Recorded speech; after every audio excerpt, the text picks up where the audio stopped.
Assalamualaikum warahmatullahi wabarakatuh. Baiklah, hari ini pelajaran berikutnya mengenai inflasi.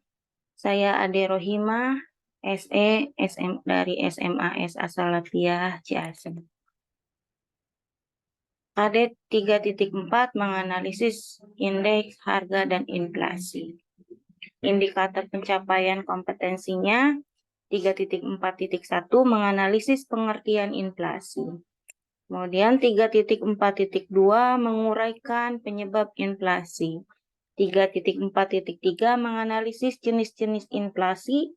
3.4.4 menganalisis cara mengatasi inflasi.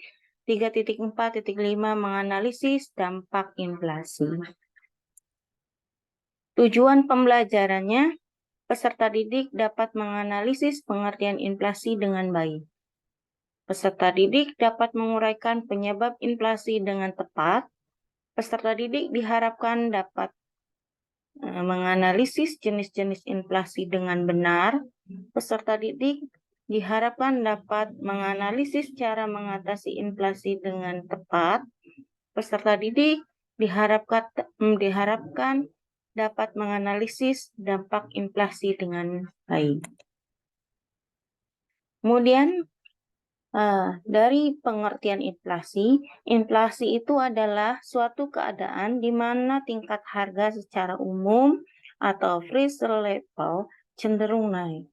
Dikatakan tingkat harga umum karena barang dan jasa yang ada di pasaran mempunyai jumlah dan jenis yang sangat banyak, di mana sebagian besar dari harga-harga tersebut meningkat, sehingga berakibat terjadinya inflasi. Jadi permintaan barang terlalu banyak, sehingga harga menjadi tinggi. Kemudian ada penyebab inflasi. Penyebab inflasi, nomor 1, kenaikan permintaan melebihi penawaran atau demand pull inflation.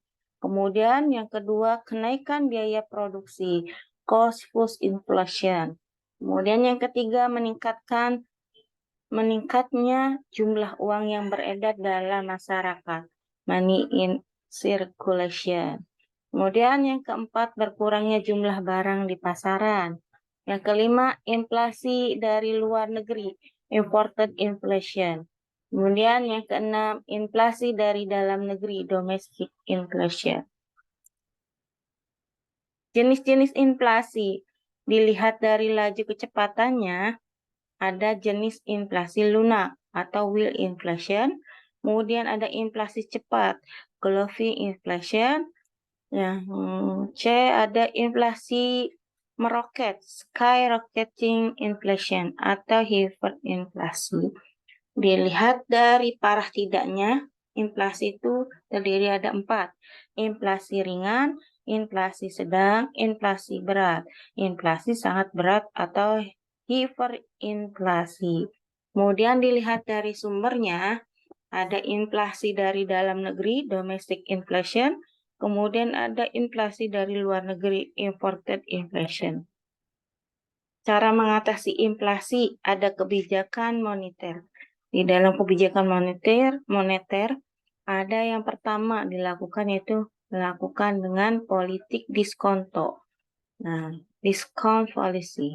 Kemudian ada politik pasar terbuka, open market policy. Kemudian ada politik cadangan cash ratio policy. Kemudian ada kebijakan kredit selektif. Kemudian cara mengatasi yang kedua dengan kebijakan fiskal. Salah satunya itu ada sistem perpajakan. Kemudian ada politik anggaran dan ada pinjaman pemerintah. Kemudian cara mengatasi yang ketiga yaitu menggunakan kebijakan non-moneter dan non-fiskal.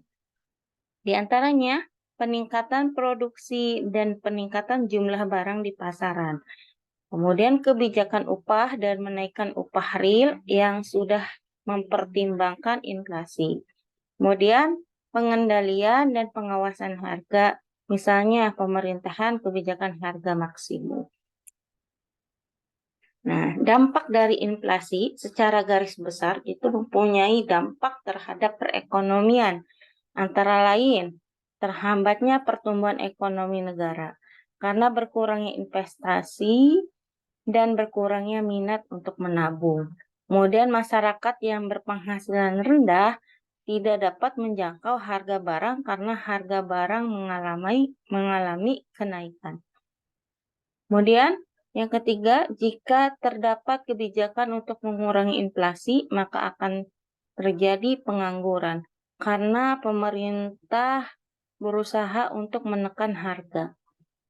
Kemudian masyarakat akan cenderung untuk menyimpan barang daripada menyimpan uang.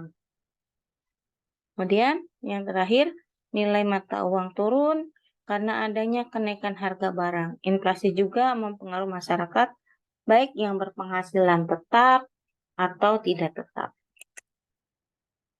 Nah, kemudian ada dampak inflasi terhadap penghasilan masyarakat, diantaranya dalam masa inflasi, nilai harta tetap mengalami kenaikan harga melebihi kenaikan inflasi.